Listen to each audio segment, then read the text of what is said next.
दोस्तों, आज हम कोई अफ़वाह नहीं, कोई ब्रेकिंग न्यूज़ नहीं, बल्कि एक सवाल लेकर आए हैं। एक ऐसा सवाल जो सिर्फ़ पत्रकारिता से नहीं, ज़मीर से जुड़ा है। हिंदुस्तान में हम अक्सर कहते हैं कि बहस होनी चाहिए, सवाल उठने चाहिए और हर राय को सुना जाना चाहिए। लेकिन जब सवाल ईश्वर, आस्था और सोच की आज़ादी से जुड़ा हो, तो क्या वाक़ई हर आवाज़ को जगह मिलती है?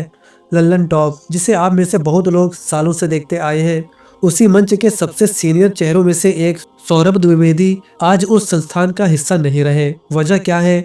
Does God exist? ये फैसला, ये अलगाव और इसके पीछे की पूरी कहानी आज हम अफवाहों से नहीं, खुद उनके शब्दों से समझने की कोशिश करेंगे। ये वीडियो किसी के खिलाफ नहीं है, ना किसी धर्म के, ना किसी मजहब के, ना किसी इंसान के। ये वीडियो है संवाद के हक, सवाल पूछने की आजादी और उस पत्रकारिता पर जो ताकत से नहीं, लोगों के भरोसे से जिंदा रहती है। मैं आपसे बस एक गुजारिश करता हूँ, वीडियो को आखिर तक देखें।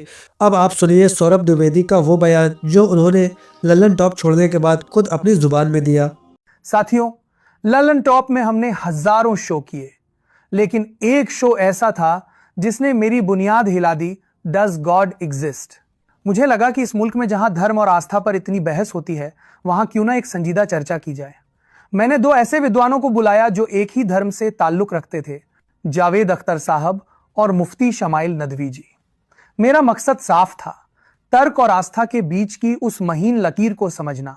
लेकिन मुझे क्या पता था कि भगवान की मौजूदगी पर बहस करना मुझे लल्लन टॉप की मौजूदगी से ही दूर कर देगा।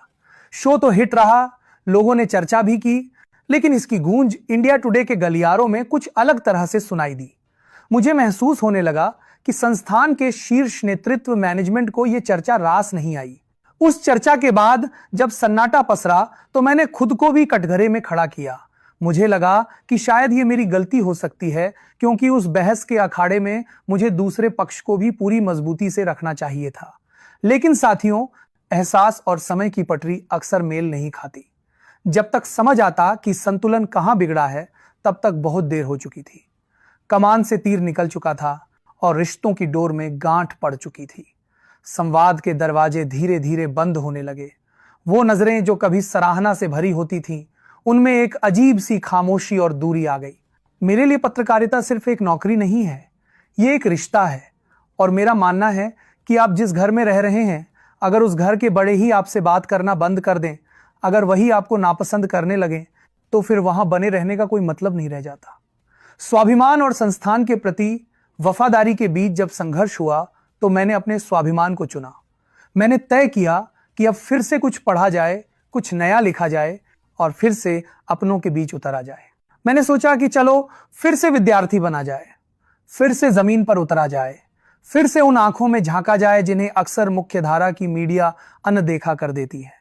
मुझे लगा कि अब वक्त है एक नया मुकाम बनाने का, एक नई लकीर खींचने का। साथियों, आज मैं अकेला खड़ा हूं। मेरे पीछे वो बड़ा मीडिया हाउस नहीं है, वो चमकता हुआ बड़ा ब्रांड नहीं है। आज मेरे पास सिर्फ मेरी जुबान है, मेरी कलम है और आपकी मोहब्बत है। मैं आज आपसे एक बहुत ही निजी और भावुक अपील कर रहा हूं।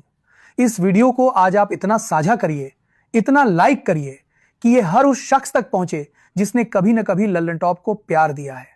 लोग कह रहे हैं कि सौरभ का दौर खत्म हो गया, लेकिन मैं कहता हूं कि ये तो अभी आगाज है।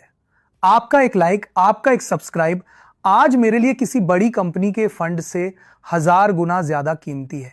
इस चैनल को अभी सब्सक्राइब कर लीजिए, क्योंकि ये सिर्फ एक चैनल नहीं है, ये मेरे और आपके बीच के उस अटूट भरोसे की नई इबारत है। इसे इतना फैलाइए कि ये वीडियो उन तक भी पहुंचे जिन्होंने सोचा था कि संवाद बंद करने से आवाज दब जाएगी।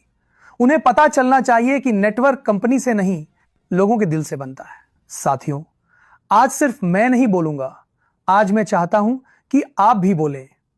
नीचे कमेंट बॉक्स सिर्फ एक जगह नहीं है, वो मेरे लिए आपका खत है।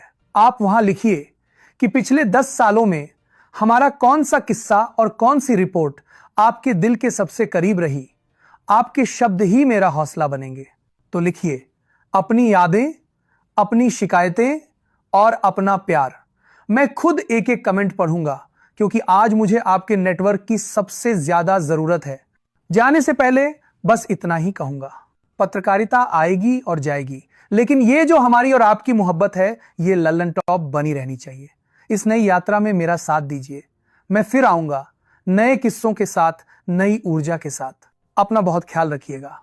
पढ़ते रहिए, देखते रहिए, क्योंकि जानना बहुत जरूरी है। नमस्ते, शुक्रिया, जय हिंद।